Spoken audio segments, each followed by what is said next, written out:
자, 궁지라기보다는 이렇게 장사가 잘 될 줄 몰랐어요. 그러니까 선생님이 이제 말했던 것처럼 교사로서 주는 게 아니라서 교실에서 나눠주진 않는데 개인적으로 와서 부탁이라고 해서 개인적으로 와서 말하면 그 줄글로 된 자료를 준다고 했었잖아요. 네. 선생님 프린터가 정말 사망할 정도로 열심히 일을 하고 있는데 감당이 잘 안 되네. 자, 근데 시험 기간이 다가오니까 애들이 이제 공부를 이제 할 생각이 드디어 든 것 같아요. 드디어. 자, 그래서 부지런히 뽑아오고 있긴 하는데 하루에 한 20명 정도밖에 이렇게 못 뽑아와요. 근데 어쨌든 우리 지금 10반이 오늘 오후에 수업이 들어서 오늘 건 다 팔렸고, 그러니까 내일 오기 10반 애들 중에 필요한 애들은 1교시 끝나고 곧바로 오세요. 그러니까 그래서 선생님 뽑아와서 줄 거니까 물론 자기가 집에서 뽑아봐도 돼요. 어차피 선생님 그 학교 홈페이지에 올려놨거든요. 내일은 30분 30분 안 돼. 내 프린트 그렇게 시간이 없어. 그래서 30분면 선생님이 거의 한 600장을 뽑아야 돼. 그래서 선생님 주무시잖아요. 죽으라고. 그러니까 프린트만 하루에 이만큼씩 뽑아와요. 그러니까 양이 좀 많아서. 그러니까 뭐 근데 뭐 며칠 동안 뽑아오면 다 뽑아오겠지 뭐. 네. 선생님 주시는 프린터가 어느 부분이에요? 지금 선생님이 그 수업 시간 얼마 전에 한반 형성 과정 앞부분 나눠줬잖아요. 그 뒤에 이제 산지 지형하고 있고, 그 다음에 여기 하천 지형까지 지금 프린트가 완성이 됐고요. 학교 홈페이지에 거기까지 올라가 있어요. 그 뒤에 평야 지형이랑 해안 지형이 있는데, 그건 오늘 내일 완성해가지고 여기 학교 홈페이지에 올려놓을 거예요. 그 진도 맞춰가지고 그 다음 장에 혹시 필요한 사람은 그때 나중에 가서 또 오세요. 시험 범위는 종이값은 자랑질 좀 할게요. 선생님 집에 가면 A4 용지가 박스로 한 10박스 정도 있어요. 공장을 정말 차리세요. 자랑이에요. 가짜 느낄 근데 있는데 여러분 그 프린트 보면 알겠지만 얘가 종이 색깔이 조금 이렇게 다르잖아요. 근데 좋은데? 아, 그거 좋잖아. 네. 그러니까 그걸 이색이라 그러는데 이거 따로 파는 거예요. 값은 일반 이게 백색보다는 조금 비싸요. 비싼데 느낌이 많이 다르고 색깔이 좋거든. 그래서 이걸 갖다가 인터넷에서 10박스를 이제 한꺼번에 주문한 거예요. 그래서 주문을 했더니 18만 원 정도가 들었거든요. 그러니까 종이값도 이제 뭐 싸진 않는데 예를 들면 1년에 한 20만 원 정도씩 이렇게 종이를 사잖아요. 그럼 칼라 프린트로 여러분한테 뽑아주고 싶은 만큼 뽑아줘도 그러니까 종이가 이렇게 딱 모자라지 않는 거지. 그러니까 일종의 그거예요. 선생님은 최소한 이제 종이값으로 내가 20만 원을 쓰게 되면 애들이 수업에 참여하는 거라든지 그게 조금 더 좋아지거든요. 여러분 공부하는 데 좀 더 도움이 되고, 그래서 이걸 통해서 내가 수업 시간에 조금이라도 더 이렇게 수업을 할 만하게 되면 충분히 투자할 만하다고 생각을 해요. 그래, 이건 그런 거예요. 이게 당연히 이게 교사랑 학생이랑 뭔가 이게 오고 가는 게 있어야 당연히 수업만 한다 그래서 이제 애들이 이렇게 뭔가 따라와주는 그런 건 아니잖아요. 그래서 나중에 혹시 그런 일이 벌어질지 모르겠지만 나중에 겨울방학 때 방과후 수업을 하게 되면 교재도 당연히 뽑아서 제본 떠서 교재는 공짜로 나눠줘요. 그러니까 그 정도는 교사로서 이제 해야 된다고 생각을 하는데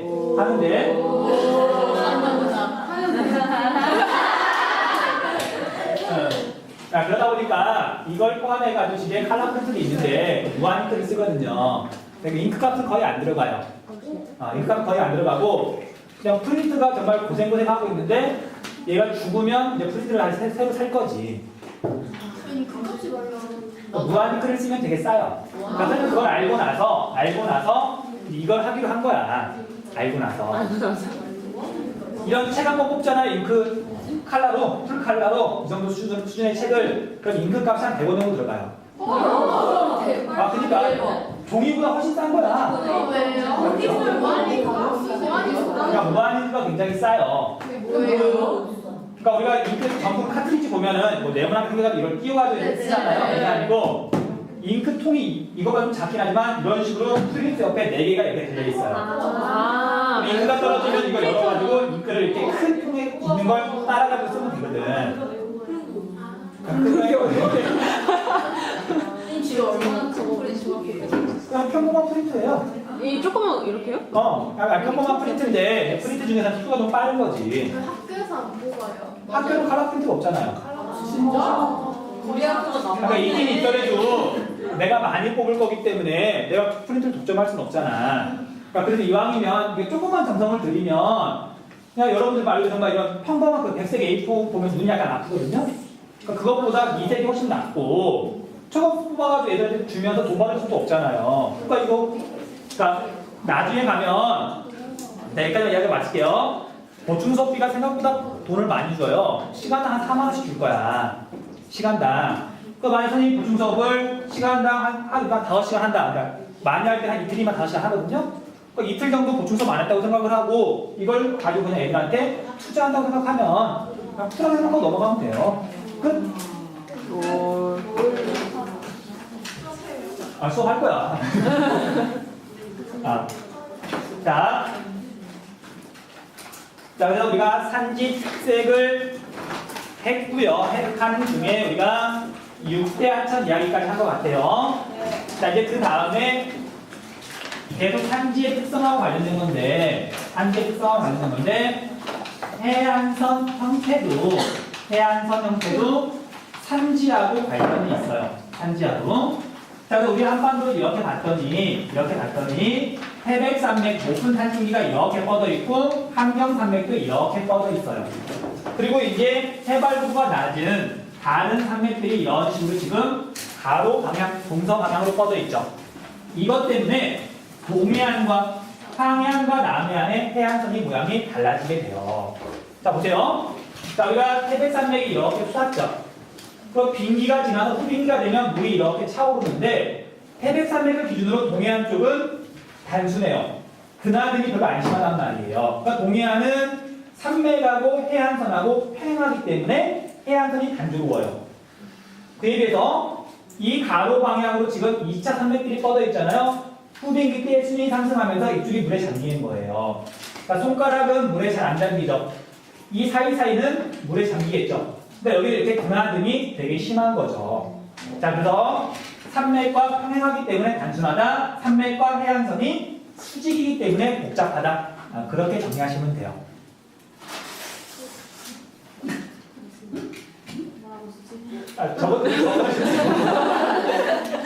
수직이다? 자, 그래서 먼저 우리가 동해안을 봤더니 동해안은 산맥과 해안선이 얘가 평행하기 때문에 물이 차올라도 단순하잖아요. 산맥이 이렇게 뻗어 있으니까 같은 방향이니까. 자, 그에 비해서 황해안하고 남해안은 위에 거랑 똑같으니까요. 산맥과 해안선이 대체로 수직이다. 어? 아,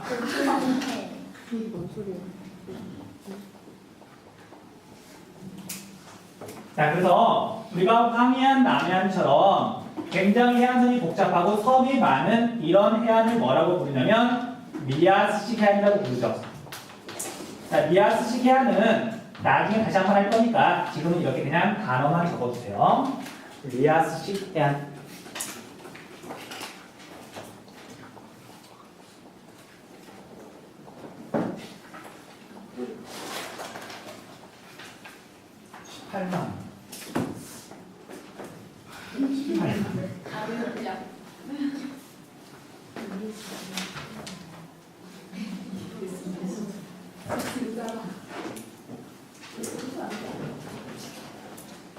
자, 그 다음에 이제 우리가 또 산지랑 관련해가지고 특수철도라는 게 있어요.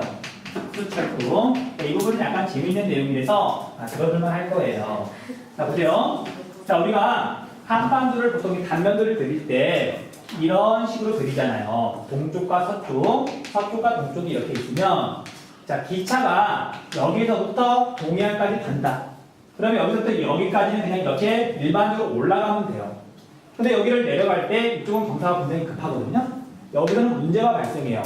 기차는 굉장히 크고 무겁고 그다음에 얘가 이렇게 쇠가 철로잖아요. 그 브레이크를 밟아도 바로 안 멈추죠. 네. 그럼 만약에 여기를 갖다가 기차가 똑바로 이렇게 내려간다. 바다. 그러면 동해 바다에 풍덩 빠져요.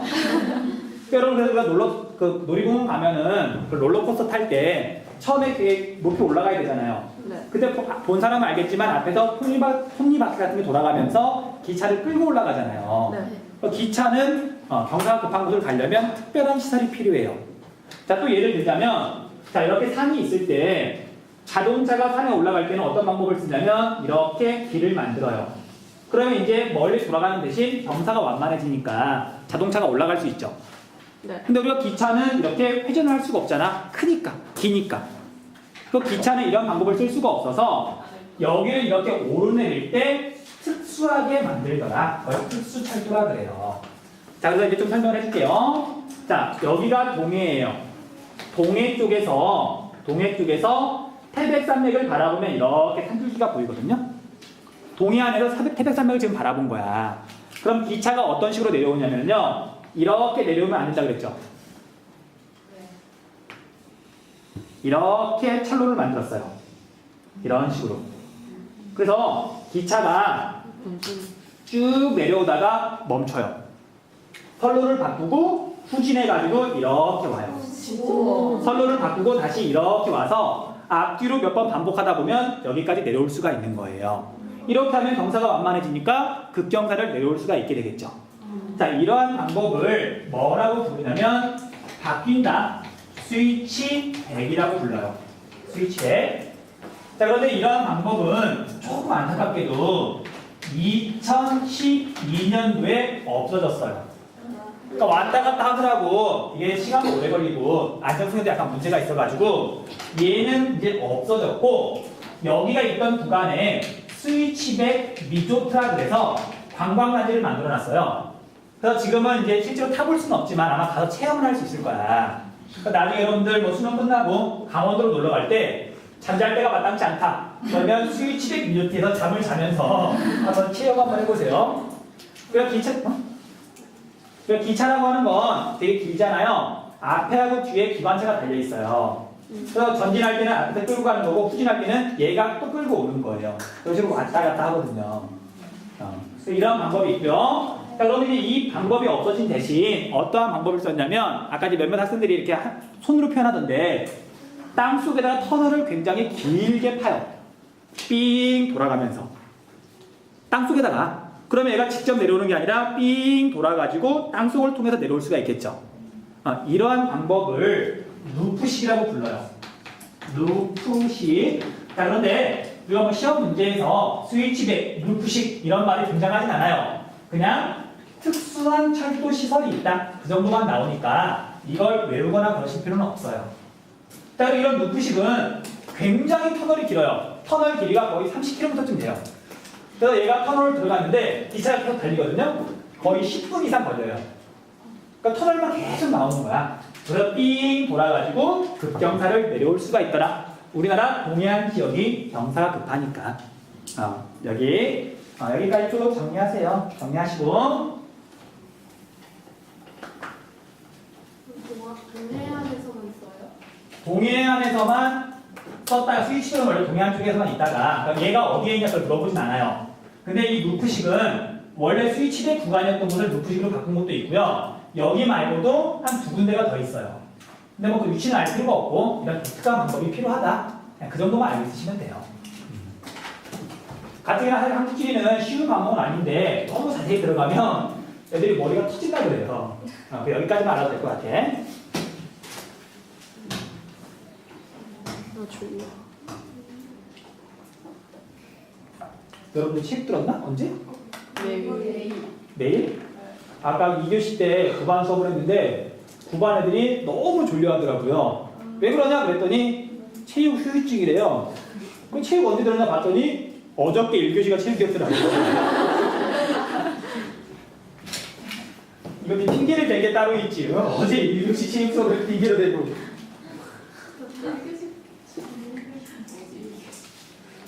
자, 그럼 여기까지 정리하신 다음에 좀 중요한 내용은 이제 나올 거니까 얘는 좀 체크를 좀 해놓으셔야 돼요. 자, 우리가 이제 수력 발전은 지형이랑 굉장히 밀접한 관련이 있어요. 그렇죠. 아무나 댐을 건설할 수도 없고 수력 발전을 하려면 높이 차이가 많이 나야 되잖아요. 높은 데를 떨어뜨려야 되니까. 자, 그런데 우리나라가 경동 지형이기 때문에 굉장히 독특한 수력 발전을 할 수가 있는데 그게 유역 변경식 발전이에요.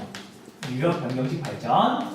자, 얘는 수력 발전인데 유역이라는 말을 알아야 얘를 이해할 수가 있어요.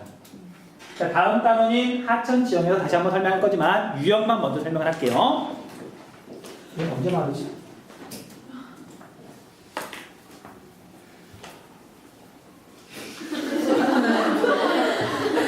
겁나 빠르지? 아까 시간이 없어가지고 14번 가서 7번 반대를 정말 2초 만에 다 땄었어요. 좋아요. 이건 다장법이라 그러잖아. 뭘 해봐요, 야. 반응은 똑같았어요. 막 열심히 두 손으로 막 닦고 있으니까 애들이 와 그러면서. 자, 우리가 이제 강물이 이렇게 흘러가면은, 자, 강은 여러 개의 조그마한 이렇게 하천이 모여가지고 결국 큰 강이 돼서 흐르는 거잖아요. 자, 이 강이 이렇게 1번 하천이 있으면 당연히 좀 떨어진 곳에는 다른 지역에는 또 다른 하천 2번 하천이 있어요.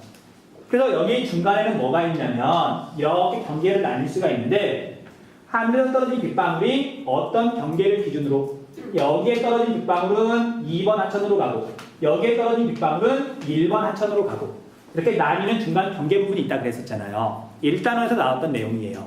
자, 이런 선을 경계를 뭐라 그래요? 분수계. 이걸 분수계라 그러잖아요. 자, 그런데 분수계는 여기다만 이렇게 그렸지만 어떤 하천이 있으면 그 하천을 둘러싸고서 분수계가 있을 수밖에 없어요. 그래서 여기 안쪽에 떨어진 빗방울은 이쪽으로 오는 거고 여기에 떨어진 빗방울은 어딘가 다른 하천으로 가는 거고요. 이해되시죠? 네. 그래서 우리가 어떤 강 유역이라 그랬을 때 보통은 그냥 어떤 강 주변 지역을 유역이라 그러거든요. 정확한 의미는 이 강으로 흘러드는 빗방울이 떨어지는 곳, 분수계 안쪽을 유역이라 그래요.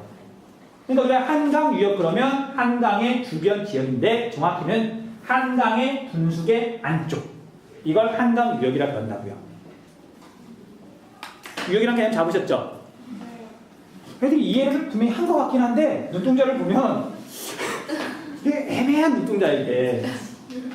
자, 우리가 이제 일반적인 수력 발전을 보면은요. 자, 만약에 여기다 이렇게 댐을 건설했다. 그럼 여기에 이렇게 호수가 생기고요. 이렇게 아래쪽으로 물을 흘려보내면서 발전을 하잖아. 얘가 일반적인 수력 발전이에요. 근데 유역 변경이라는 건 뭐냐면 발전을 하고 났더니 유역이 바뀌는 거예요. 발전을 하고 났더니 이 물이 이 강으로 그냥 그대로 흘러가는 게 아니라 수로를 뚫어요. 어디로 뚫냐면 다른 하천 쪽으로. 그리고 물을 이쪽으로 흘려보내면서 여기서 발전을 하는 거예요. 발전이 끝났더니 강의 유역이 달라졌죠. 이 강하고 이 강하고는 당연히 강이 다르니까 여기는 이 강의 유역, 여기는 이 강의 유역. 발전한 물이 다른 강으로 가잖아요. 이런 걸 유역 변경식이라고 불러요. 자, 이제 개념 잡았죠? 발전을 하고 났더니 그 물이 다른 하천으로 가더라. 자, 그러면 이런 유역 변경식을 이제 왜 하느냐? 왜 하느냐가 중요해요. 자, 그림을 그릴게요. 자, 이런 식의 지형이 우리나라에 분명히 있죠. 완경사, 극경사. 이런 지형을 뭐라 그래요? 좌우가 비대칭인 지형. 이걸 정동지형이라고 부르죠. 정동지형. 그래서 이 정동지형을 봤더니 여기가 지금 분수계가 되는 거예요. 여기를 경계로 이쪽에 떨어진 빗방울은 결국 1번으로 흘러가는 거고 이쪽에 떨어진 빗방울은 2번으로 흘러가겠죠. 자, 1번하고 2번하고 어느 쪽에 물이 더 많다? 하천에 물이 더 많다. 당연히 1번 쪽에 물이 더 많겠죠. 그래서 여기다가 이제 이렇게 댐을 건설했어요. 댐을 건설했더니 물이 이만큼 보였죠. 자, 발전을 하려고 물을 이렇게 떨어뜨려 봤더니 높이 차이가 이만큼밖에 안 나는 거예요. 경사가 완만하니까 높이 차이가 별로 안 나는 거지. 자, 그런데 이런 경우에 여기서부터 이쪽으로 터널을 뚫어요. 수로를 뚫어요, 수로를. 물을 보낼 수 있는. 그럼 물을 이쪽으로 이렇게 흘려보내면서 발전을 하게 되면 높이 차이가 훨씬 커지는 거죠. 그럼 더 많은 전기를 생산할 수 있으니까 이렇게 발전을 하기도 해요. 이게 바로 유역 변경식 발전소예요. 개념 잡았어? 일반적으로는 그냥 이렇게 떨어뜨리면서 발전을 한단 말이에요. 근데 분수계 너머로 물을 흘려보내면서 다른 강으로 물을 흘려보내면서 발전을 하더라. 유역 변경식 발전소. 얘는 경동지형이라고 하는 우리나라 지형을 이용해가지고 발전을 하는 거죠. 그러니까 조금 어렵게 느껴질 수도 있는데 천천히 한번 생각해보세요. 유역이라는 개념도 설명했고 그리고 경동지형도 알고 수력 발전을 하려면 높이 차이가 더 클수록 유리하고 이걸 종합하면 아마 내용 이해할 수 있을 거예요. 눈동자는 전혀 모른다는 지금 말을 하고 있는데 애써 무시하면서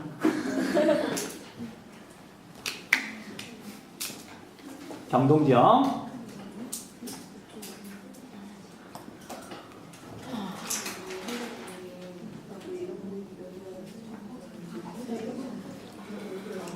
이쪽에다 술을 뿌려서 물을 흘려보내면은 네. 오른쪽에 경동지형이 또 댐을 건설한다는 아니 댐 건설하는 게 아니라 물을 그냥 좀 흘려보내는 거예요. 거기에서 발전소를 만든다. 아까 댐을 이용해 발전하는 게 아니라 발전소라는 게 어디 있냐면 댐 아래쪽 여기에 발전소가 있어요. 발전기가. 여기도 발전기가 여기에 있는 거예요. 그냥 물을 여기서 또 높은 데서 떨어뜨리면서 그냥 여기서 발전하는 거야. 끝. 발전 끝. 그러니까 이제 그림을 이렇게 그렸지만 당연히 이게 물이 꼭 위에서 아래로 수직으로 떨어질 필요는 없어요. 이렇게 대각선으로 떨어지더라도 어차피 높이 차이가 있으니까 물이 압력이 있잖아. 나중에 수력 발전소 꼭 한번 가보세요. 자, 그러면 이제 중요한 거. 자, 유역 변경식 발전소가 우리나라에 있으니까 시험에 나오겠죠. 자, 우리나라에 보면 유역 변경식 발전소가 두 군데에 있어요. 한 군데는 강릉이고요. 한 군데는 오해하지 마세요. 선생님이 가끔 특별한 표시를 하긴 하지만 정읍에 있어요. 정읍에. 우리나라에 두 군데가 있더라.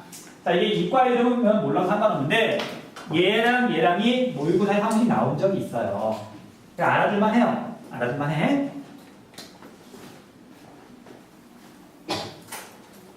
선생님 정업이 중요해서 100개 그럼요. 뭘 당연한 걸 수단스럽게.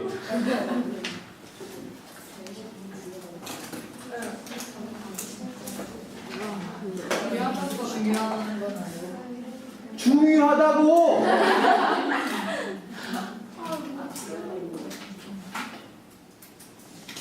시험에 나오지 않는 야, 지리 선생님 탄생지인데. 어? 뭐야 표시인데 뭐라고? 아, 중요하다고. 진짜로 중요한 거 아니야? 쌤이 그냥 거기서 태어나서 중요한 거예요. 둘 다. 아, 중요한 지역이에요. 선생님의 탄생지나 그런 거 한번 찾아봐. 유명인도 있을 수도 있어. 나중에 동덕여고 4대 성기로 내가 만들어버릴 거야. 일단 이사장이 뭐야? 그 다음에 기타 등등해서.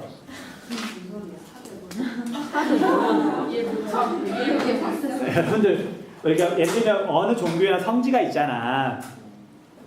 우리 불교에도 4대 성지가 있어요. 부처님이 아, 오해하지 마시고요. 선생님의 종교는 샤머니즘이야.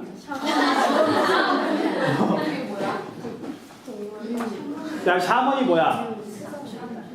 무당 같은 걸 샤머니라 그러잖아. 아, 신이랑 소통. 중간 매개자 역할을 하는 게.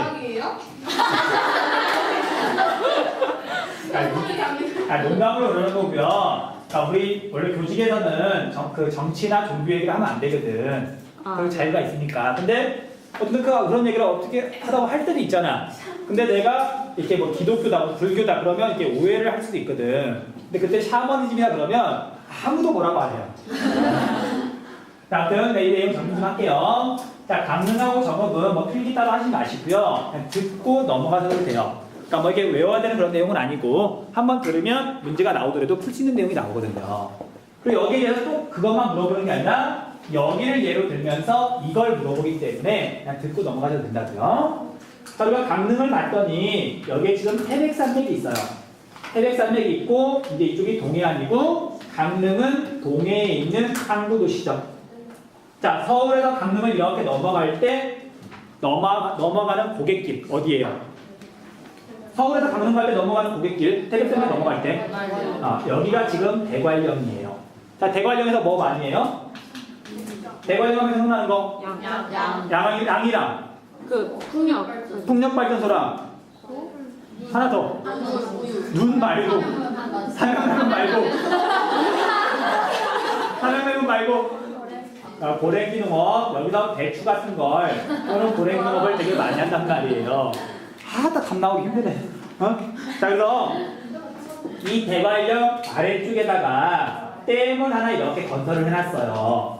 도암댐인데 댐 이름 몰라도 상관없어요. 댐을 건설해가지고 이렇게 지금 호수가 생겼는데 이렇게 떨어뜨리면서 발전을 하려고 봤더니 높이 차이가 별로 안 되는 거예요. 그래서 강릉 쪽으로 이렇게 터널을 뚫어서 물을 이쪽으로 흘려보내요. 발전소가 여기에 있어요. 이 발전소 이름이 강릉수력발전소예요. 근데 지금 이 이야기를 왜 하냐면 유역병영식 발전소긴 한데 나중에 여러분들 혹시 공무원 됐을 때 이런 일 하지 말라고 지금 먼저 말해주는 거예요. 돈을 엄청나게 들여가지고 유역병영식 발전소를 만들었는데 얘가 지금 한 2, 3년 발전하다가 10년 넘게 멈춰있는 상태예요. 뭐야? 그 이유가 뭐냐면 자, 대관령에서 양 키우고 소 키우고 그리고 똥물, 오줌물이 막 모여든단 말이에요. 여기에 배추 농사 지으면서 농약 많이 하잖아요. 물이 되게 안 좋아요. 그 물을 강릉으로 흘려보내니 강릉 사람들이 좋아해요? 싫어해요? 엄청 싫어요. 싫어해가지고 엄청 싫어해가지고 데모했어요. 전기 좀 싸게 해주는 건 좋긴 한데 전기세 그 필요 없다. 물이 너무 더러우니까 발전하지 말아라. 그래서 지금 얘가 2001년부터인가 발전이 멈춰있는 상태예요. 그러니까 지금 말 그대로 돈 지랄을 한 거지. 그러니까 이런 일을 하면 안 된다고요. 멈춰있긴 하지만 어쨌든 대표적인 유역 방정식 발전소니까 알아두면 좋아요. 자, 그 다음에 정읍은 간단하게 추상화를 그리자면 여기가 전라도예요. 전라북도, 전라남도. 그 다음에 이쪽이 경상도. 자, 그래서 전라북도에서 이렇게 시작을 해가지고 전라도와 경상도의 사이로 이렇게 흐르는 강이 있어요. 이 강 이름이 뭐예요? 화개장터가 있는 강. 낙동강 아니야? 6대 하천 아니에요. 6대 하천은 아니야. 얘가 우리 조영남 씨가 부른 화개장터라는 노래 있잖아. 잘 몰라요? 집에 가는 어머니한테 한번 여쭤보세요. 알 거야. 노래가 어떻게 시작하냐면 전라도와 경상도를 가로지르는 무순강 줄기 따라 화개장터가 있어요. 섬진강이야. 섬진강 누구야? 하계장 놀라운데? 노래 좋아하는. 잠깐만, 내가 지금 주번이 이번 시간 끝나고 아이스크림 사줄게. 대박. 섬진강 정도는 이게 알아야지. 집에서 꼭 어머니한테 여쭤보세요. 그래서 이 섬진강이 이렇게 흐르는데 섬진강 주변에는 논이 별로 없어요. 대부분 산이야. 그래서 산인데 재밌게도 이렇게 산줄기가 있는데 이 산줄기 넘어 이쪽 동네는 논이 굉장히 많은 데에 비해서 물이 좀 모자라요. 여기가 어디냐면 호남 평야예요. 여러분 호남 평야라는 말 들어본 적 있어요 혹시? 우리나라에서 땅이 제일 넓은 데예요. 어느 정도로 넓냐면 여기에 서가지고 이쪽 방향을 바라보죠. 그러면 지평선이 보여요. 수평선처럼 산이 하나도 없이 지평선이 보인다고. 자, 그래서 그 증거 자료를 보여주기 위해서 핸드폰을 들고 온 거예요. 왜냐하면 선생님 고향에서 보잖아. 지평선이 보여요. 그래서 지금 보여주는 사진은 이 수업 시간을 위해서 선생님이 작년에 집에서 찍은 거거든요. 여기 보면 사진 한번 찍었는데 이렇게 넘겨가면서 먼 곳 한번 봐보세요. 이게 선생님 고향집에서 찍은 사진이에요. 잘한다. TV 잘하는. 집 앞에 바다 있어요? 아니, 들판이 엄청 넓어요. 논밖에 없어요. 진짜 할 거 없겠다. 그 진짜 할거 없지. 왜안 타는데 이거? 근데 여기에 뭐예요? 뒤에 뭐라니? 이게 일반적인 나무가 좀 심어져 있는 거지. 안 보여요. 그 앞에서 심심한 사람들은 돌려가서 한번 봐보세요. 파노라마니까 이게 선생님 고향집에서 이쪽을 보고 찍은 거예요, 실제로. 그러니까 이 동네는 그다가 들이 되게 넓은데 여기 황리한 지역은 가뜩이나 간척 사업을 많이 했어요. 그러니까 물이 모자라는 거야. 뭘 봐? 자, 물이 모자라서 여기다 이렇게 댐을 건설한 다음에 그럼 여기에 이렇게 호수가 생기겠죠. 이 물을 산 너머로 이렇게 보내면서 여기서 발전을 해요. 유역이 바뀌었잖아. 섬진강에 있는 물을 이쪽에 있는 동진강이라 그러는데 이쪽으로 보내면서 발전을 하는 유역 변경식 발전소가 정읍에 있어요. 그러니까 정읍에 있는 발전소 이름은 섬진강 수력 발전소예요. 섬진강 수력 발전소. 자, 그래서 이건 이 지역도 유역 변경시라는 말 알아둘만 하고요. 이 섬진강 자체도 좀 이야기를 할게요. 자, 물이 원래 이렇게 흘러 내려와야 되는데 댐을 건설한 다음에 일부 물이 이쪽으로 가죠. 그럼 여기는 지금 오는 물이 줄어들었잖아. 그럼 어떤 일이 벌어지냐면 바닷물이 강으로 거슬러 올라와요. 대박. 그렇잖아. 물이 내려오는 양이 줄었으니까 그 부분이 뭔가 채워야 되잖아. 바닷물이 거슬러 올라온단 말이에요. 여기 그래서 하구 지역이 생태계가 다 파괴됐어요. 그러니까 원래는 소금기가 별로 없었는데 지금은 소금기가 많아진 거죠. 그런 식의 환경 문제는 생긴다고요. 자, 그래서 유역 변경식 발전소 강릉하고 그 다음에 섬진강 수력 발전소까지 여기까지 이렇게 정리를 하시면 되고요. 자, 마저 한 가지 한 20초만 설명하고 정리할 시간 줄게요. 자, 우리 한반도가 이렇게 있으면 높고 험한 1차 산맥이 이런 식으로 뻗어 있죠. 동서 방향으로 이동하기 쉽다 어렵다? 어렵다. 남북 방향으로 이동하기 쉽다. 교통 발달과 문화권에 영향을 미쳐요. 남북으로는 문화가 비슷한 데 비해서 동서로는 문화가 다르죠. 자, 이건 여러분들이 나중에 대학 가면은 실감할 거예요. 강원도에서 온 애들 보면은 춘천이나 원주에서 온 애들은 서울 사람하고 거의 같아요. 사투리도 거의 안 쓰고 뭐 이렇게 생각하는 거라든지. 근데 태백산맥 너머에서 호초나 강릉에서 온 애들 있죠. 처음에 딱 보면 정말 간첩 신고할지도 몰라요. 애들이 억양도 완전히 다르고 우리가 그 북한 말투 있잖아요. 그 말투를 실제로 써요. 그래서 이렇게 지역은 교통문화, 문화권에도 영향을 미치더라. 자, 여기까지 정리하세요. 유역 변경식 발전까지. 끝.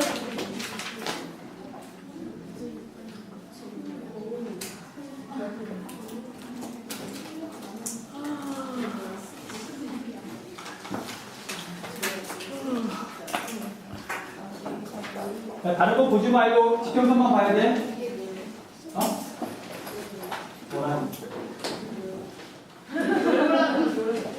지금 지평선 보라는 거잖아요. 지평선. 힘이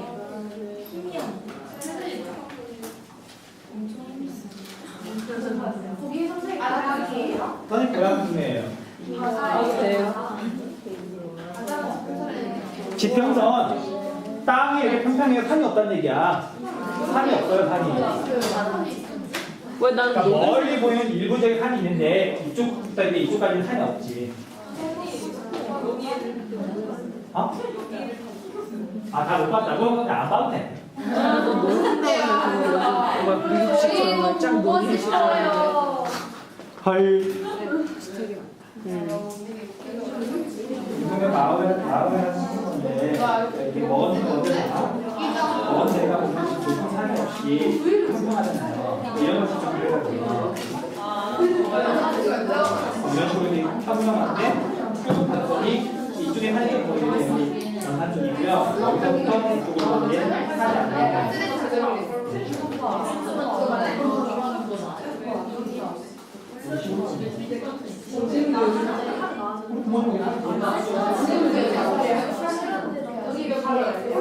부모님 못 하겠지?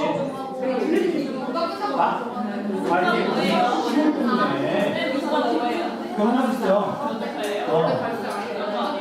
다른 거 안 하고 우리 집 동네 15분에 가면 돈밖에 없어. 자, 하고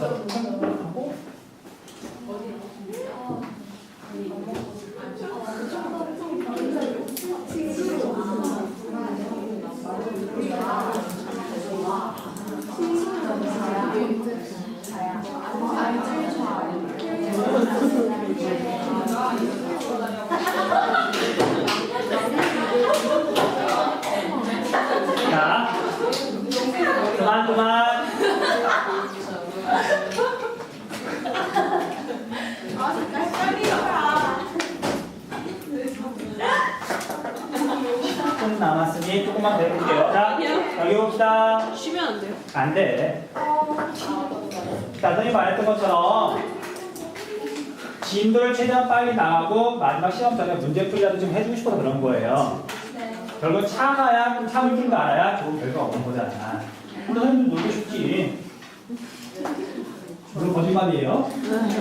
자, 이제 산지 지형 중에 이제 주제가 바뀌어가지고요. 5위 평탄면에 대해서 이야기를 좀 할게요. 5위 평탄면. 자, 우리나라가 산이 굉장히 많죠.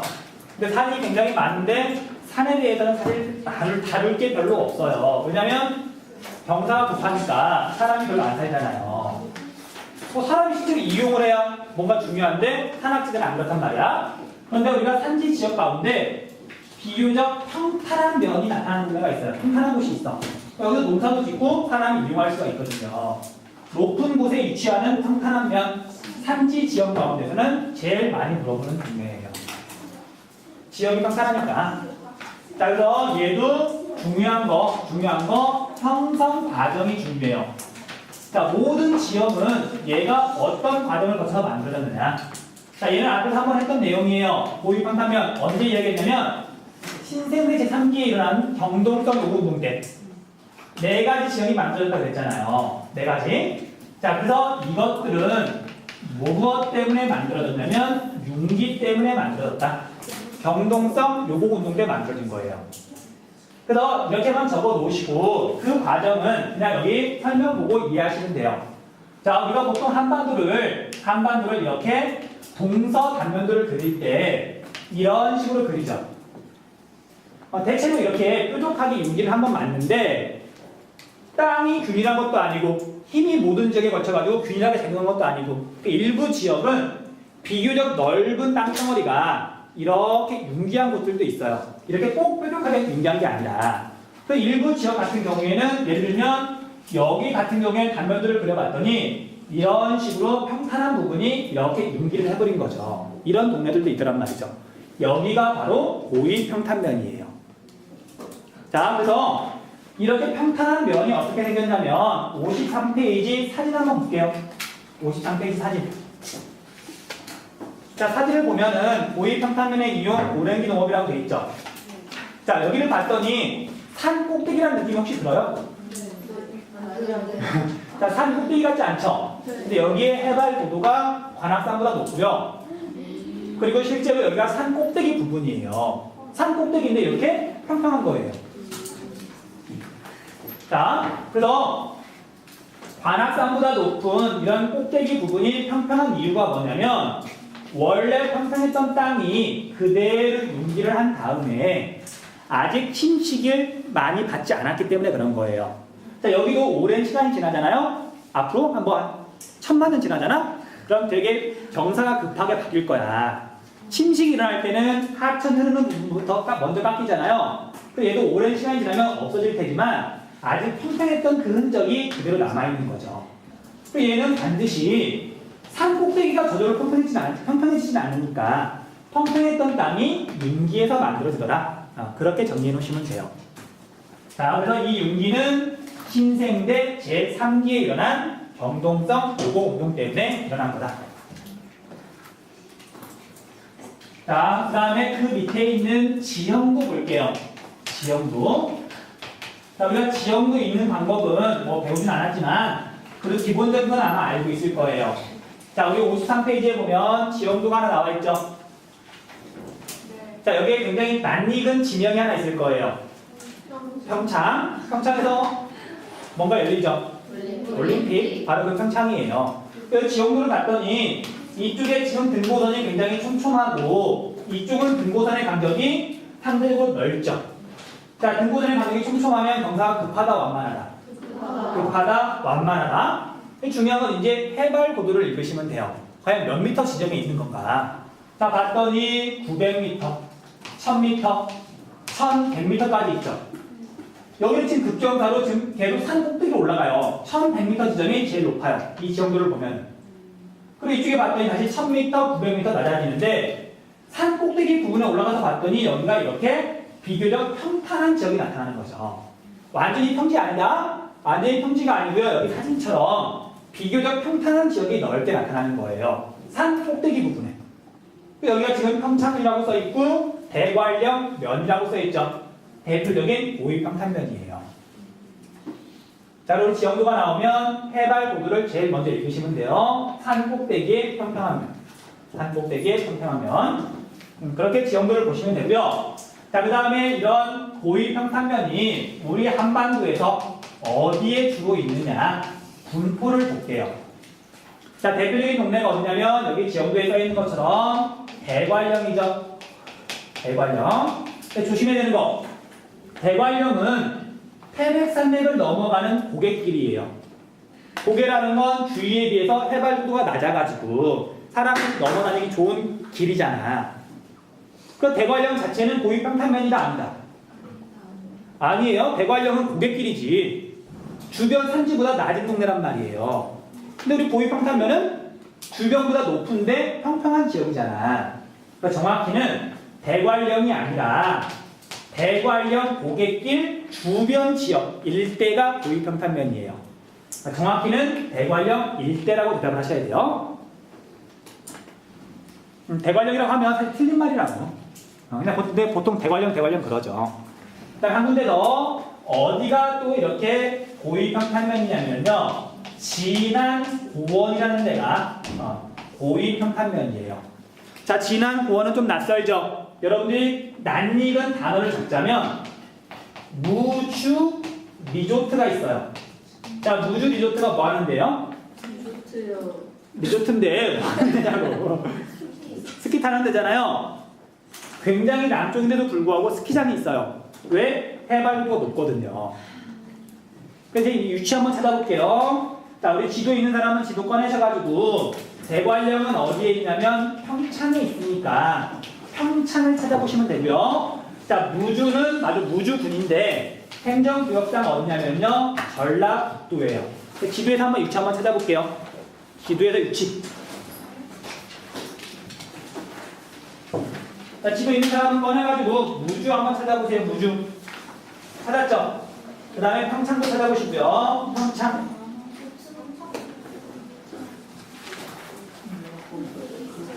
자, 평창은 여기가 평창이고요. 평창 그러니까 서울에서 강릉을 넘어갈 때 여기 태백산이 이렇게 있거든요. 여기가 지금 대관령이에요. 강릉 옆쪽 여기. 그러니까 평창이 꽤 커가지고 평창 근처하고 대관령하고 멀리 있긴 하지만 여기가 평창이에요. 근데 무주는 어디냐면 여기가 무주고요. 여기 전라북도 무주. 무주, 진안, 장수, 여기가 진안 고원이에요. 무주 있잖아요. 무주, 진안. 무주가 여기 있잖아요. 그러니까 꽤 남쪽인데 여기에 스키장이 있단 말이에요. 해발고도가 높으니까.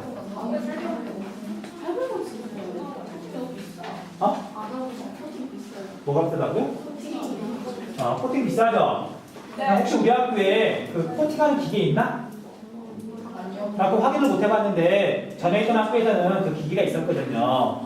근데 코팅 용지를 다 많이 쓸 수는 없어서 선생님이 개인적으로 코팅 용지를 사가지고 코팅해서 줬었어. 지금 집에 남아있는 코팅 용지가 100장이 넘어요. 용지만 있어. 기계는 어디 있는지 몰라서. 그러니까 코팅 이거 하나 하는데 이거 용지값이 한 70원밖에 안 되거든요.